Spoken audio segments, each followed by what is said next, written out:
Hello everyone, it's Kevzer012, and today I'll be reviewing Let It Die for the PS4. Let It Die is a free-to-play roguelike dungeon crawler RPG. One more like a giant freaking tower that spawned out of the ground overnight, and you have to go searching for the treasure that's said to be at the top. Of course, just walking into a giant freaking tower that spawned out of the ground wouldn't be that simple, would it? No, the whole tower is full of freaking monsters that want to come up to you and give you a nice kiss. No more like rip off your freaking face if you so much step within 3 feet of them. Actually, heck, I've seen quite a few of them see you from way across the hall. The AI in this game is actually pretty good. But anyways, before we get into things such as that, let us start off at the beginning. So anyways, you start off by choosing your fighter, either male or female.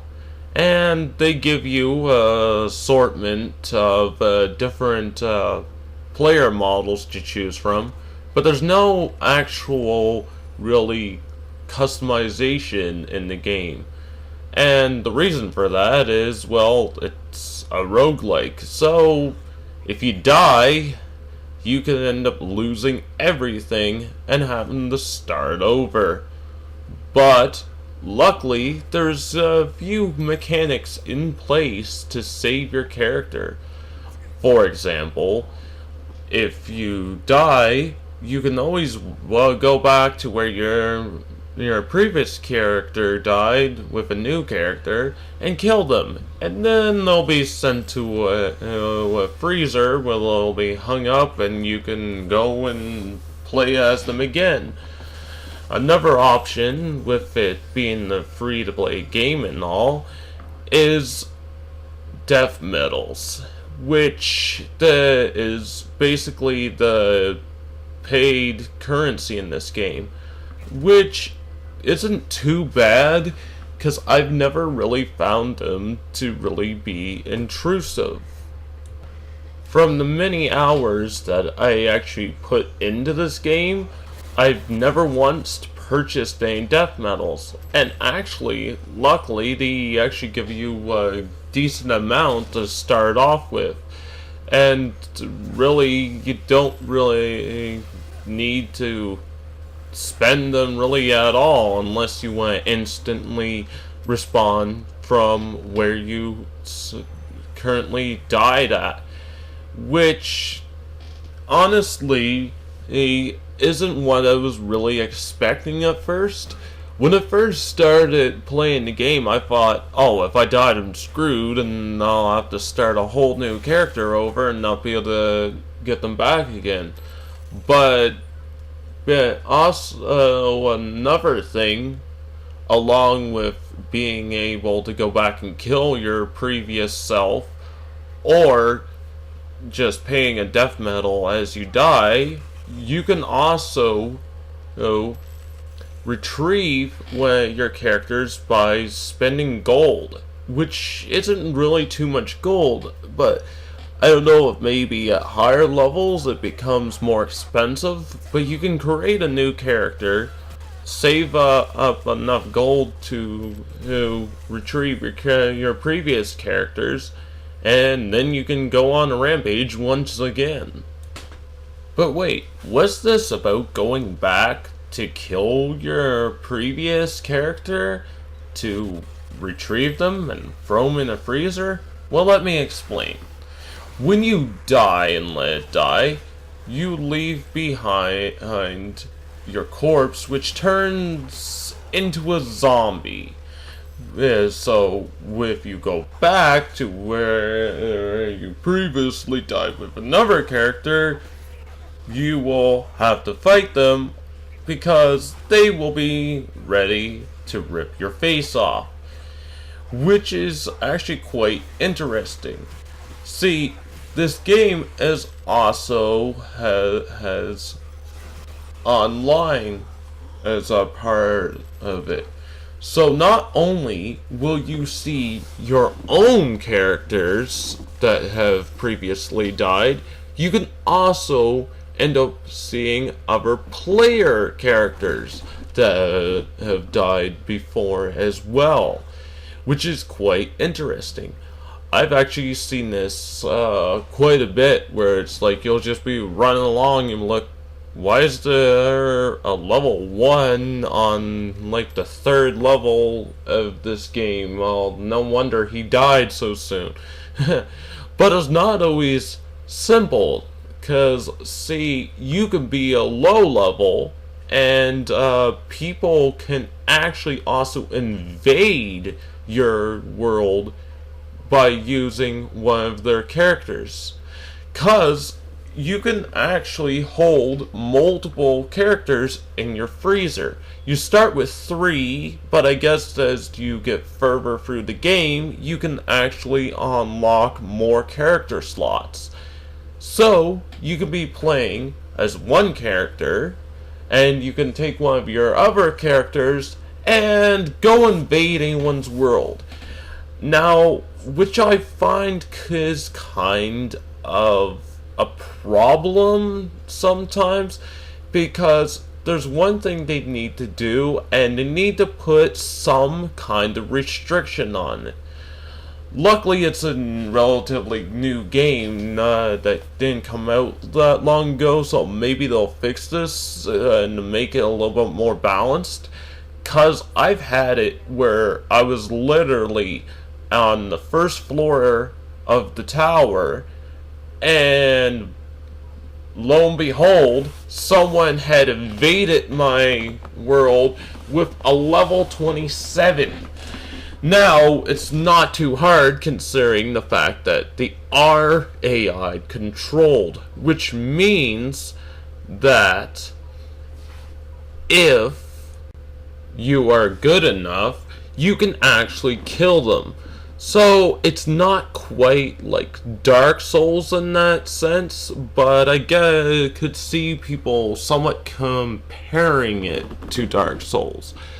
But sometimes you will get someone's non-player character, I guess you could say, to invade your world, and you could be like level 1 trying to kill a level 30, which I've actually had before, which sometimes makes it next to impossible to get through the level and kill them.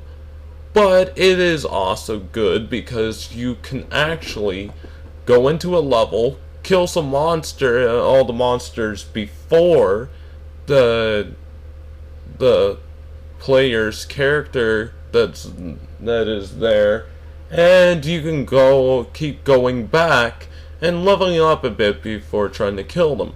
Like I said, where they're not player controlled, they are a little bit easier to deal with. So you could be like, for example, I was like level 5 and I've actually killed level 30s. It's just can take a little bit of patience. As long as you're able to properly dodge and avoid their attacks, it is definitely doable. Now, when it comes to the combat in the game, I guess it could be best compared to games like the Souls series.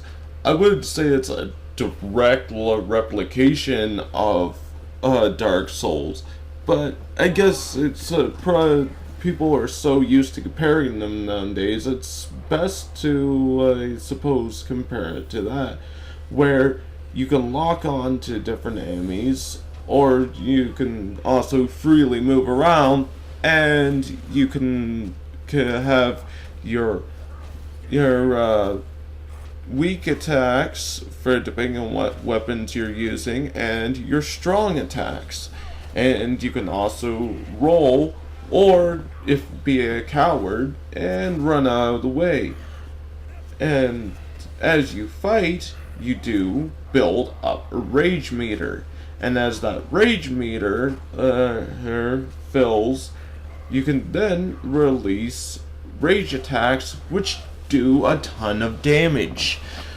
Which is another thing that helps you with fighting other players' characters, because you can literally save up a few rage attacks and then unleash them on to the previously killed characters that you see, or people that were sent to invade your world. Overall, the combat is really nice, and it's quite fluid, and I enjoy it very much. So, as you traverse through the tower, it will get much harder. You will come along harder to kill enemies, and eventually you will find bosses, which actually, when you kill different bosses and get higher in the tower, you also can unlock different things that will help you get even further into the tower. A few key things, for example, you can find blueprints throughout the game that help you build your own gear. And unlike many other games where the gear that you find is dropped is better, in this game the crafted gear is better.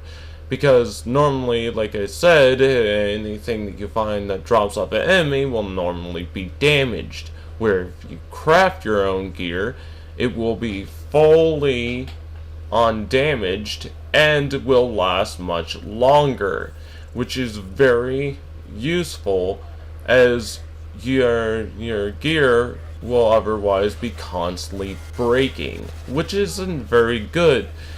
I found when I played for a while before going back to the hub area, I'd end up being naked by the end of it.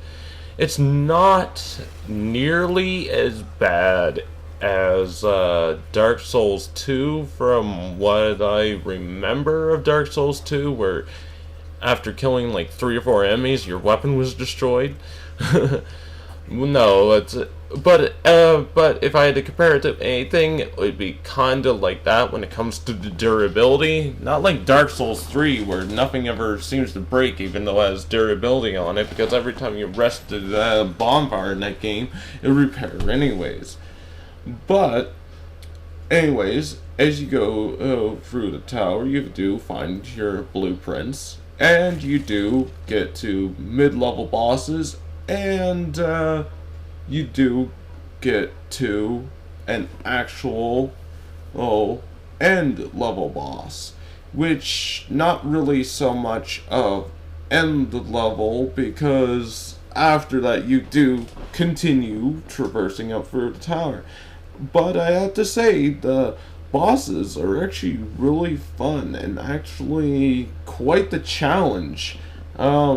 My first boss I got to, I had to really be careful. I actually died a couple times, and because I had a level 25 character at the time, I didn't want to go and start over and try to get back to him, so I did spend a couple of the free death medals that they gave you. I know it might have been dumb, but I then learned to actually fight the boss with not dying, which is actually was quite difficult. And I also didn't have any healing items at the time, so it did make it a little bit more difficult, but overall it was a good amount at challenge and was very enjoyable. Speaking of which, now that we're already on to the topic of combat, the AI in this game is actually pretty decent. You don't even need to really get that close to an enemy before they will notice you, and then they'll just come running at you. And it's actually quite surprising because I've played other games where, okay, something's coming at me. Let's climb up on top. Let's climb up on top of this box so it won't hurt me. No, the AI in this is actually quite smart. I've actually had before where I was way up above the floor of the room, and literally they will climb stuff and jump onto ledges to come after you, which is really amazing, especially for free-to-play game. I've had AAA titles that haven't had AI that's this good. Even though combat-wise, once they do get to you, some of the more beginning enemies are kind of dumb. But it's kind of expected where they're kind of like zombies. But overall, it's not too bad. You will have your annoying ones that will keep walking backwards and shooting you with a freaking fireworks launcher, which luckily doesn't do that much damage. It's just, well, freaking annoying. And so they will also try to basically spam attacks on you. But the player owned, like the actual characters owned by other players, do tend to be a little bit smarter. They will actually dodge roll out of the way, and they will actually seem to probably use their skills a little bit better. But overall, the combat in this game is really good.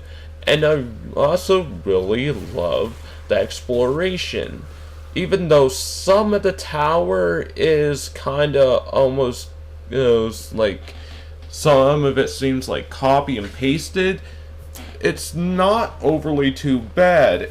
You can't really expect too much from being inside of a freaking building running around. There was quite a bit of variety, and I did really enjoy it. Another thing I do enjoy is each time you go back through an area that you have previously done, locations of items do actually randomize. So even though there might be a chest in one spot, it might not be there the next time you go through. But then again, it can also appear again. Also, even if you have the same enemies, they might actually be wearing something different or have some different type of weapons. Heck, even in the tutorial, which I ended up playing through a couple times, because the first time the game locked up on me and wouldn't load into the actual main game, and then the second time I went to go into the main game and they had to do emergency maintenance, which wasn't so great, but I did eventually get back in, and I did finish the tutorial. Overall, the game seems really stable, even for it coming out not that long ago as the time of this review. So I have to give props to the developers of this game. It's really fun, and the servers have been really stable for the most part, except for when I first got onto it. And overall, it's really good. It's a fun game, and it's really fun to explore new areas, or even going back and grinding old areas if you really want to. I enjoy it very much, and you can the fact of going through and finding the different blueprints. It's really fun, and there's also mushrooms and beasts that you find as well, which have different effects.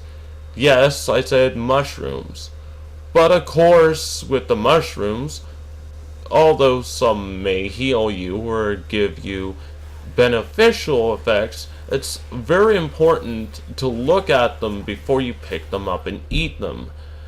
If one time I actually end up eating an explosive mushroom, which ended up killing my character because I wasn't paying attention of when I picked it up. You can, but you can take said mushrooms, like the explosive ones, there's poisonous ones, or even ones that cause sleep, and you can actually save them in your inventory instead of straight up eating them and throwing them at enemies to kinda help you throughout the game. Like, for example, if you get ambushed by several different enemies at the same time, you're able to switch to the mushroom you want quick enough. You can then throw it, and the mushrooms will explode, which is actually quite useful. And then there's the beasts. Now, starting off at the beginning, the beasts that you find are non-aggressive. You can find such beasts as like frogs or rats, which heal you, or you don't even have to eat them or even put them in your inventory. You can actually step on them, which will spawn on a special mushroom that will actually give you a completely different effect than what the main effect of that beast is.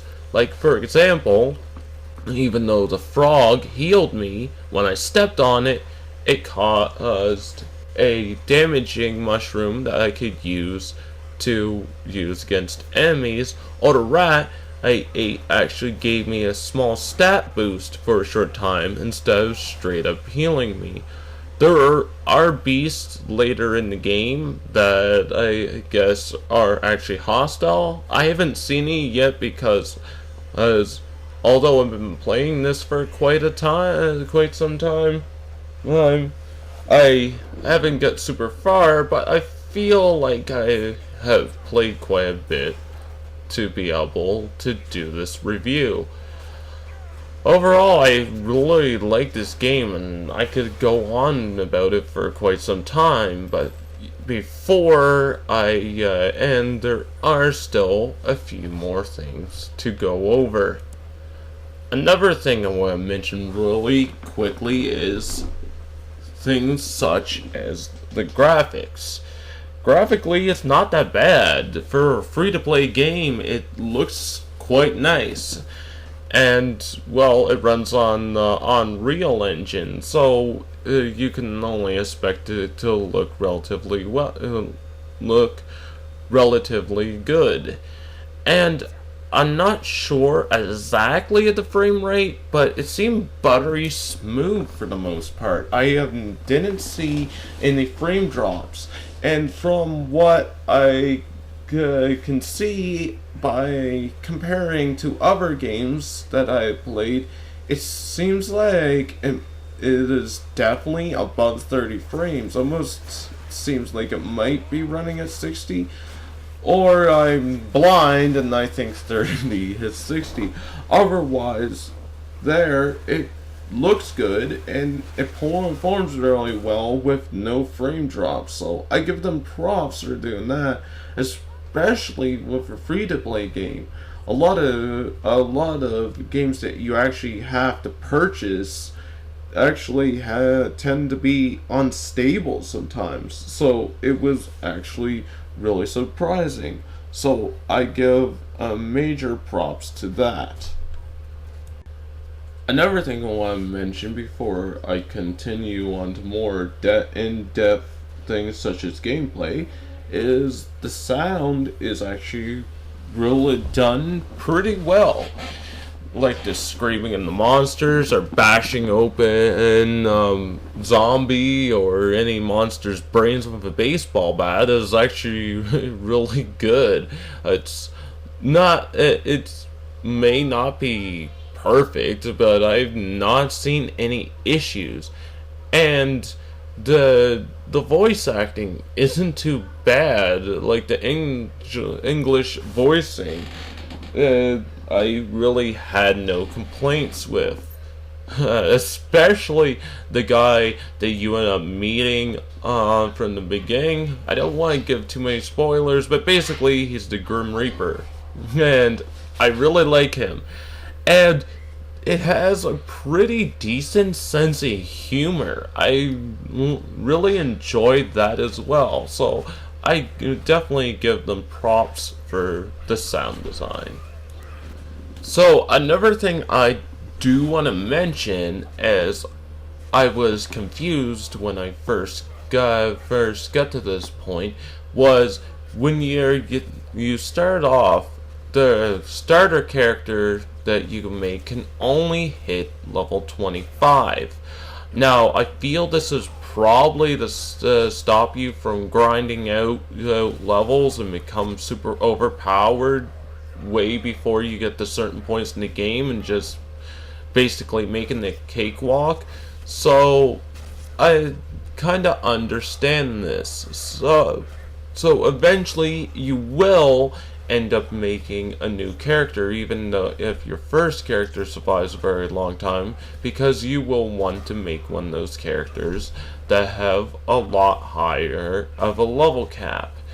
Eventually, as you play for the game, you do get to a high enough point that I guess you fight a boss, and eventually it does unlock the ability to, like I mentioned before, not only get more characters, but you can also get characters that have a higher level cap, which you will need because obviously by the time you even get up to the really high levels, you're not going to want to be trying to play through it with a level 25.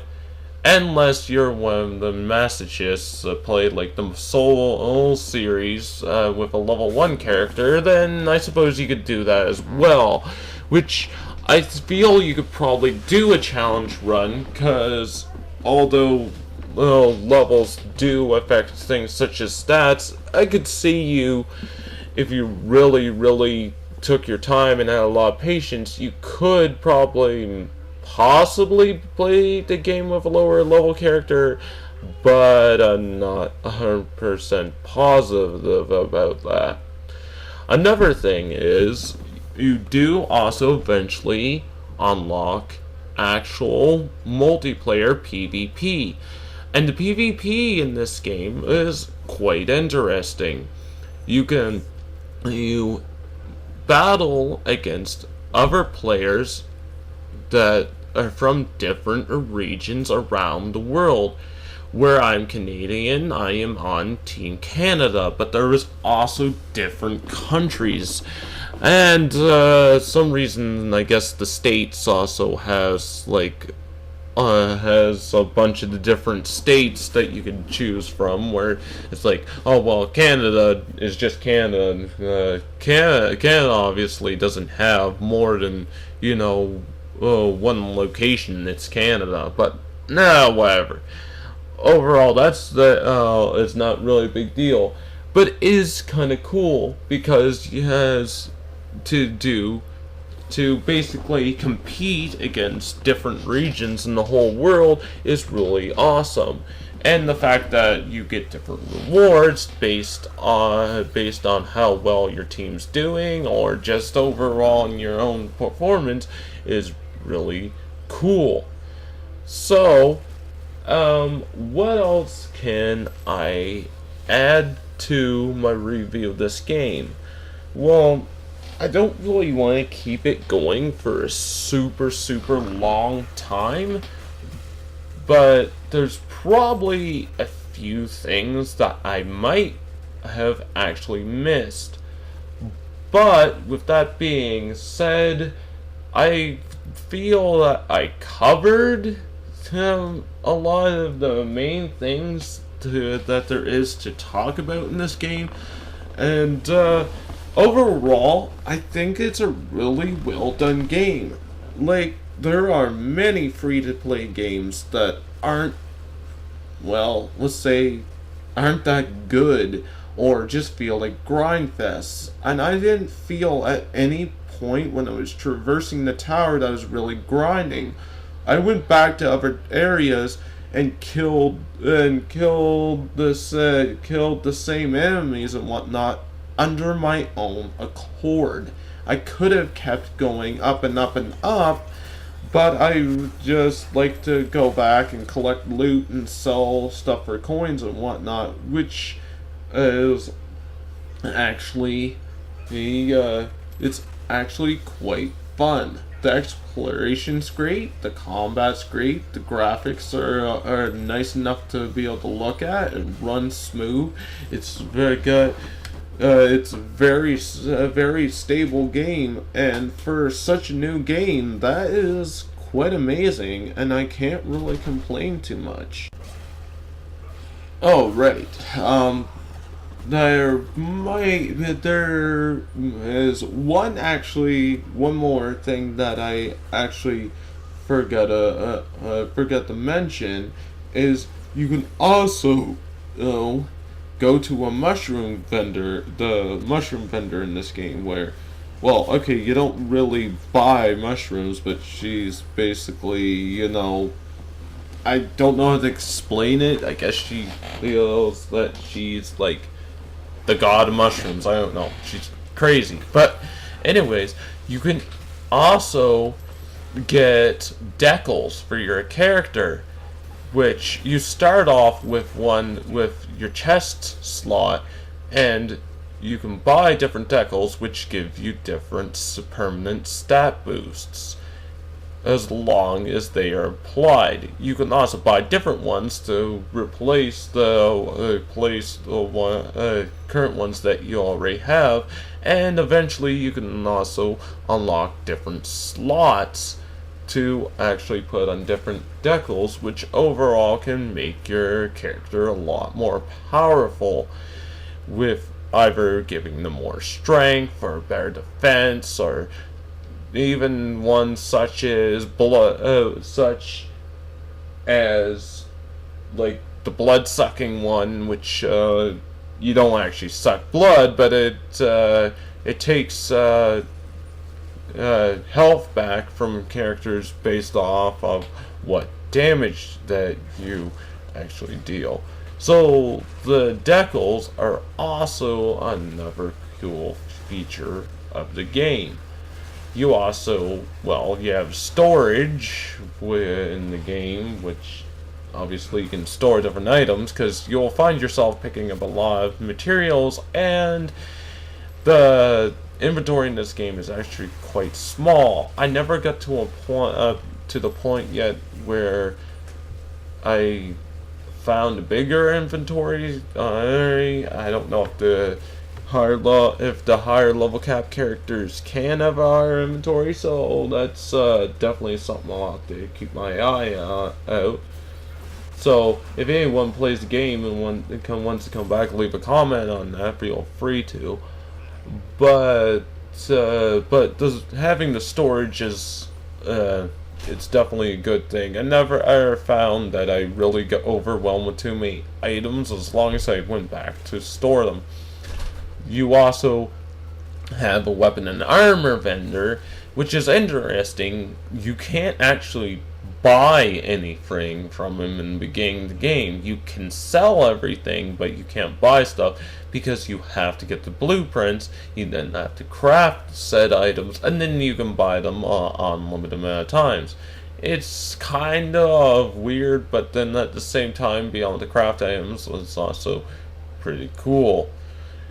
And you might be wondering, well, if I have to come back to this main hub many times, how do I get back there with not having to traverse down through every single level?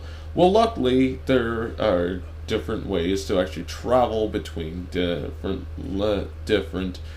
parts of the tower. You have your escalators, which take you up and down from the previous level that you were on, and then you also have an elevator, which the elevator you can actually choose whatever floor as long as you have have unlocked the elevator from the upper areas, and luckily will also take you down to the main hub or the waiting room to trade your items or change characters, or even put one of your other characters on the expedition so they can get more items for you. There's also an elevator to the side that I guess you can pay, but you pay to play the game, and you get that as an option where you can basically use that elevator as many times for free as you want. I haven't really noticed that quite yet. I don't know if the actual pay to play features are like subscription based features or whatever added in yet. But I haven't really seen them. That or I'm just really dumb, but I think it's possible that I just didn't see them yet. So we'll see if there is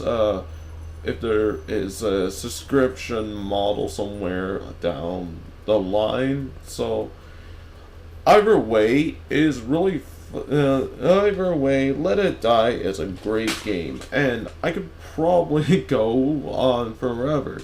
I'll probably might even miss a few things in this review that I would have wanted to say, but I think I finally covered all the topics.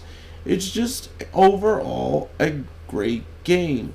Now, only one thing that I don't know if people will complain or not about this, because although I like single player, I could see maybe some people wanting to do co-op, and as far as I know of, I haven't seen any co-op, so I think it's probably not in there.